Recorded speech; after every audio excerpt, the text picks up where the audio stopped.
All right, we are going to work through 3.7 to 3.8 assignment 1, which is graphing rational functions. We have the directions here, and we're going to talk through each of those things as we get to each question. On each of the questions, I put down all the information to start with, and then I'll talk through it. So here we go. Question number 1. We want to graph f of x equals x minus 2 squared over x times x plus 1. Looking through our steps here, it's already factored, so we don't need to do that. Holes come from when canceled factors would equal 0. So nothing cancels here, so there's no holes. We're done with that. Zeros are values of x that make the numerator equal 0. And so looking at the numerator, what makes this equal 0? Well, x equals 2 does. So that is our x-intercept, or our 0, and it's a multiplicity 2 because of the exponent there of 2. Next, we move to vertical asymptotes. Vertical asymptotes are values of x that make the denominator equal 0. So either x equals 0 or x equals negative 1. So we have x equals 0 or negative 1. So we have that. Then we get down to horizontal or slant asymptotes. That's when we look at the degree of the numerator compared to the degree of the denominator. And going back up to our function, if we multiply that out, the highest degree we'll get is x squared. If we multiply this out, the highest degree we'll get is x squared. So that's why we have a 2. So the degree of the numerator is 2, and the degree of the denominator is 2. So when they are equal, we get a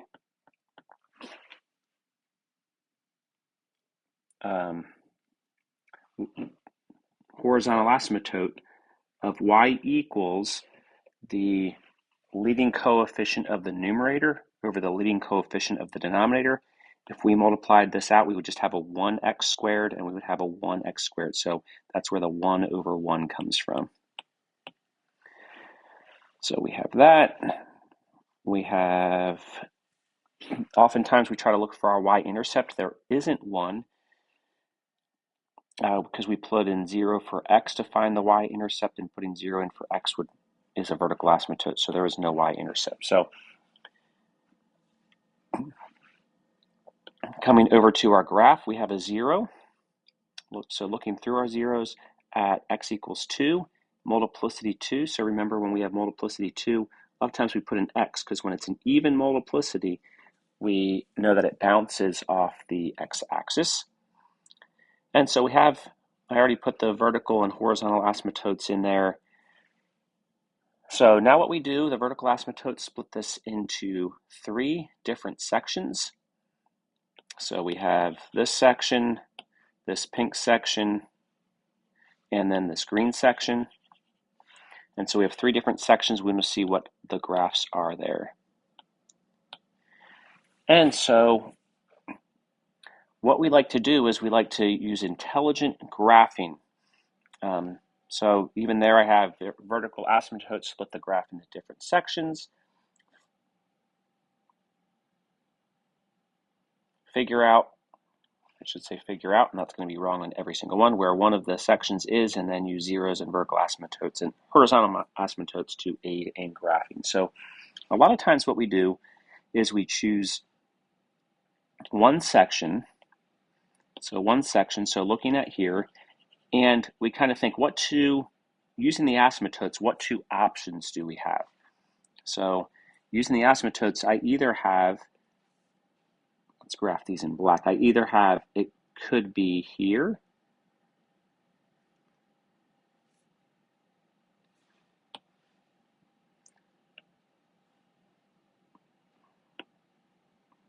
so we don't want that. Okay, so it could be there, or it could be here. And so a lot of times by doing this, we actually can figure out what it can't be, and so therefore it has to be the other thing. So this one that on the bottom that I'm highlighting, it can't be this one, because if it were, it would have another x-intercept, but we know the only x-intercept is right here. And so it can't be that one, so it has to be the upper one.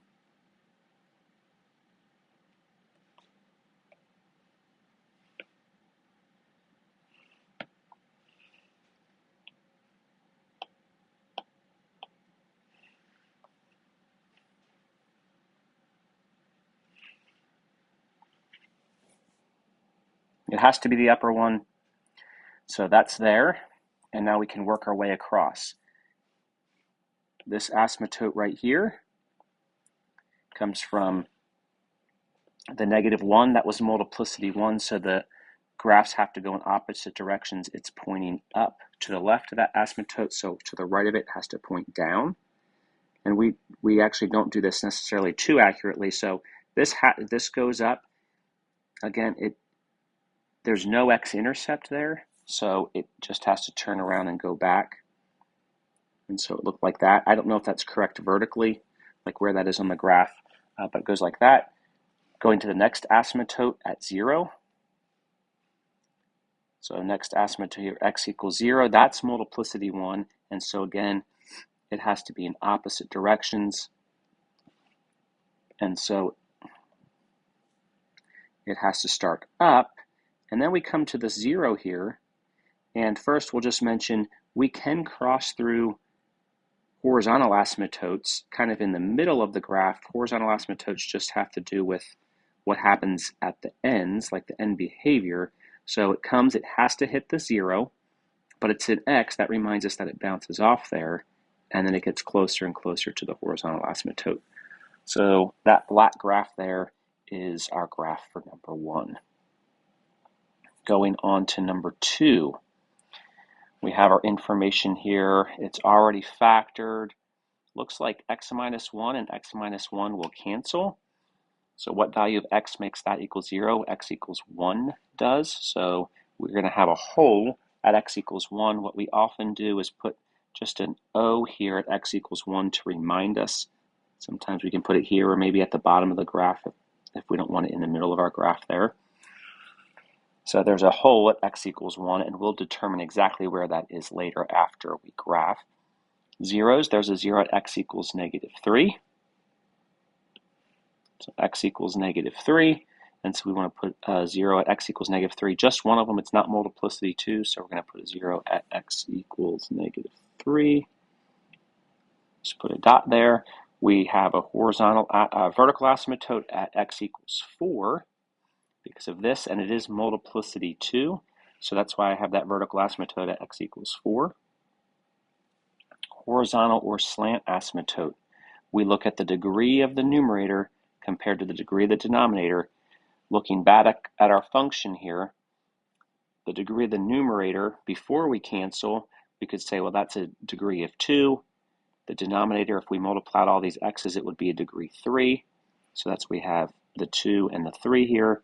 And so 2 is less than 3, which tells us there has to be a horizontal asymptote at 0. And so we have a horizontal asymptote there at y equals 0, which is the x-axis.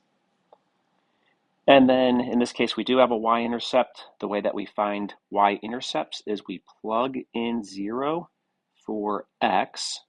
So if we put a 0 in here for all of our x's, we would get -1 times 3, which is -3. That's what I have written here.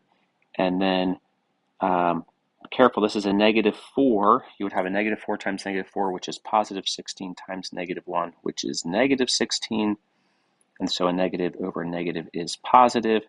So we do have a y-intercept at 3/16, which is kind of just above the x-axis. So right about there. And now we can work through graphing. So our vertical asymptote, there's just one of them. It splits our graph up into 2 sections. So one section over here and one section over here.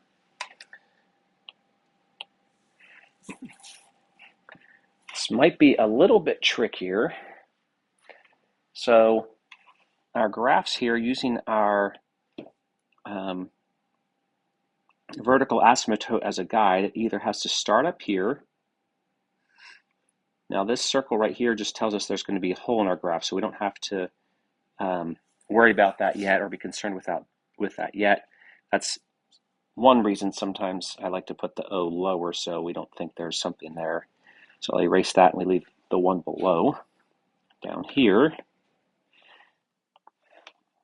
All right, so it could be here. It would have to go through this point here, through our point here, and it might bubble up or bump up a little bit here. We don't really know, and we could get it more accurate, but that's not the point of this. So I'm going to have it go up a little bit, and then it would come through here, and then be a vertical asymptote here. Sorry, horizontal asymptote here. That's one option.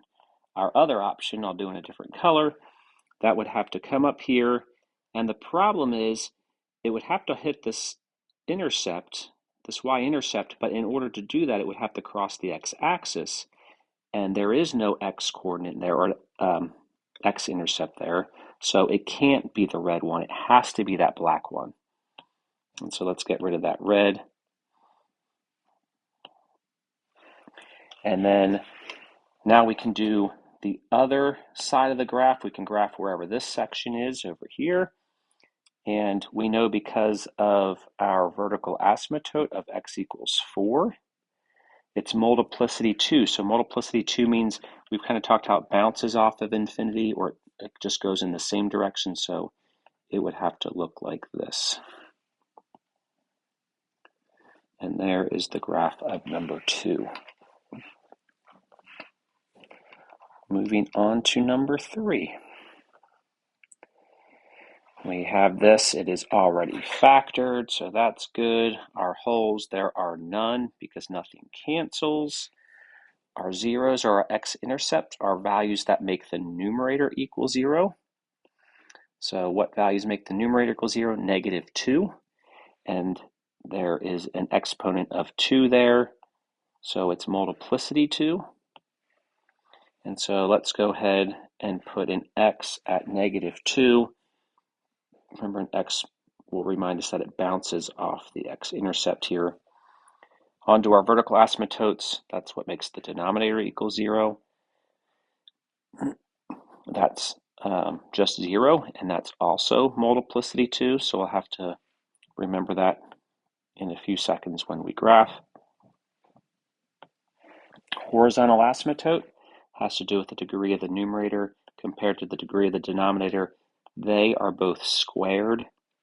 So when they're equal to each other, we look at the leading coefficient of the numerator over the leading coefficient of the denominator. So because of this negative here, the leading coefficient of the numerator will be -1, and the leading coefficient of the denominator will be 1.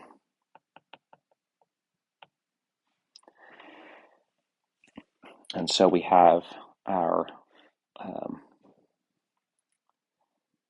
horizontal asymptote at y equals -1. So that's what this horizontal asymptote right here is. There's no y-intercept because if you plug in 0 for x, you get a 0 in the denominator.